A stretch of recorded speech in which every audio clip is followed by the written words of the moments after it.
आजच्या व्हिडिओमध्ये आपण जाणार आहोत दत्त महाराजांच्या वास्तव्यानं पावन झालेल्या औदुंबर या क्षेत्री।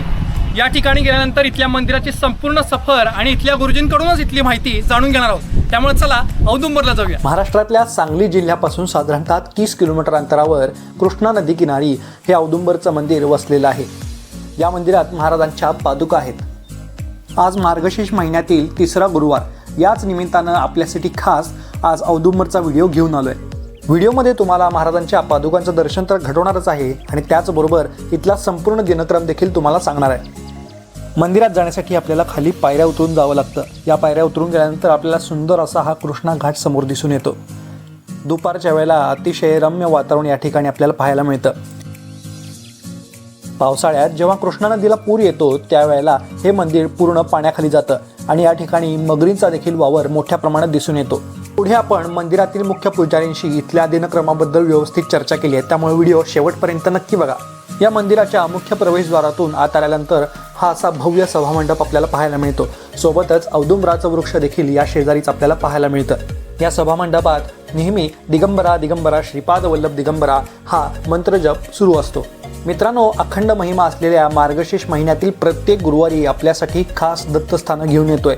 त्यातील पहिल्या आणि दुसऱ्या गुरुवारी आपण दत्त महाराजांचा आजोळ आणि दत्त महाराजांचं भोजन पात्र मंदिर पाहिलंच असेल आणि तिसऱ्या गुरुवारी आज आपण आलोय औदुंबर मंदिरात। त्यामुळे आपल्या चॅनलवर आणखीन अशी दत्तस्थान आपल्याला पाहायला आवडत असतील तर चॅनलला सबस्क्राईब करायला विसरू नका।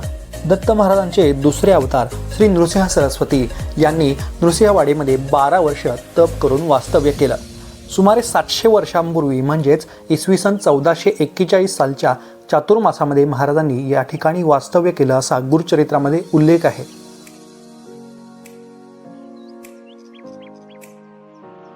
महाराजांच्या केवळ दर्शनानेच आपल्या आयुष्यातील सर्व संकट दूर होतात, म्हणूनच रोज हजारो भाविक या ठिकाणी दर्शनासाठी येतात। मंदिरातील रोजचा नेमका दिनक्रम काय काय असतो याबद्दल आपण या ठिकाणचे जोशी गुरुजी यांनाच विचारूयात। आता आपण मंदिरातील मुख्य गुरुजी जोशी गुरुजी यांच्यासोबत संवाद साधतोय। त्यांच्याकडूनच जाणून घेऊयात मंदिरातला नेमका दिनक्रम काय आहे। नमस्कार। गुरुब्रह्मा गुरुविष्णू गुरुदेव महेश्वरा गुरुसाक्षात परब्रह्म तस्मै श्री गुरवे नमः।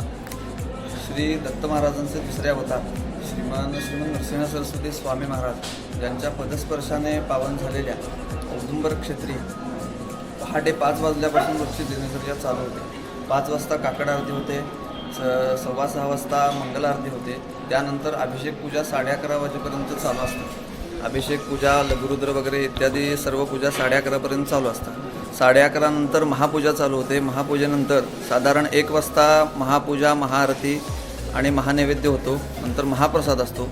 नंतर संध्याकाळी 7:30 वाजता धुपारती होते। धुपारतीनंतर इंदोकोटी किंवा पालखी असेल, शनिवारी किंवा पौर्णिमेला इथे पालखी असते, पालखी सेवा होते। त्यानंतर मंत्रपुष्प शेजारती, नंतर मंदिर बंद होते।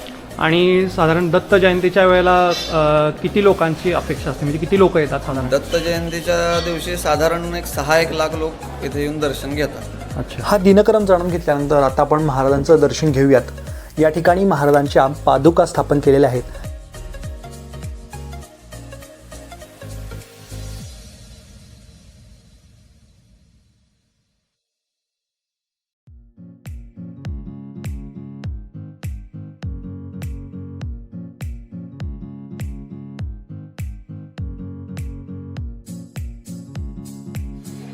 दुपारी महापूजा झाल्यानंतर महाराजांची अशा प्रकारे पूजा बांधण्यात येते। मित्रांनो, हा व्हिडिओ आपण इथंपर्यंत पाहताय म्हणजे हा व्हिडिओ आपल्याला नक्की आवडतोय। पण हे मार्गशीर्ष महिन्यातील पवित्र दर्शन आपल्यापुरतं न सीमित ठेवता आपल्या परिवारातील इतर लोकांना देखील पाठवा, जेणेकरून त्यांना देखील घर बसल्या हे दर्शन अनुभवता येईल। यासोबतच आपल्या चॅनलवर दत्त दर्शनला जायचं नावाची एक वेगळी सिरीज आहे, ज्यामध्ये वाडीपासून ते अगदी पिठापूरपर्यंत सर्व दत्तस्थानं आहेत आणि आणखीन देखील दत्तस्थानं येणार आहेत। त्यामुळं आपल्या चॅनलला सबस्क्राईब करून ठेवा आणि ही दत्तस्थानं देखील घर बसल्या अनुभवा। मंदिरातील संध्याकाळच्या पालखीच्या वेळेची दृश्ये आता आपल्याला स्क्रीनवर दिसत असतील। जसं की मागाशी जोशी गुरुजींनी आपल्याला सांगितलं, या मंदिरात शनिवारी आणि पौर्णिमेला महाराजांची पालखी असते, ज्यावेळी महाराजांची उत्सव मूर्ती पालखीमध्ये विराजमान केली जाते। या औदुंबर क्षेत्राचं स्थान महात्म्य या ठिकाणी बोर्डवर कोरलेलं आपल्याला पाहायला मिळतं। हे आपण वाचण्यासाठी याचा फोटो देखील काढू शकता। मित्रांनो, व्हिडिओमध्ये पुढे आपण ब्रह्मानंद महाराजांच्या मठाकडे जाणार आहोत, त्यामुळे व्हिडिओ शेवटपर्यंत नक्की बघा.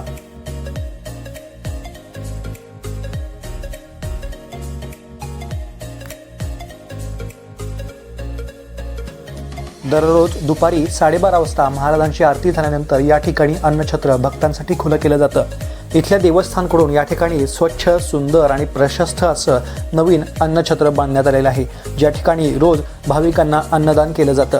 हे अन्नछत्र 3 मजली असून ब्रह्मा, विष्णू आणि महेश असं तिन्ही हॉल्सना या ठिकाणी नामकरण करण्यात आलेलं आहे.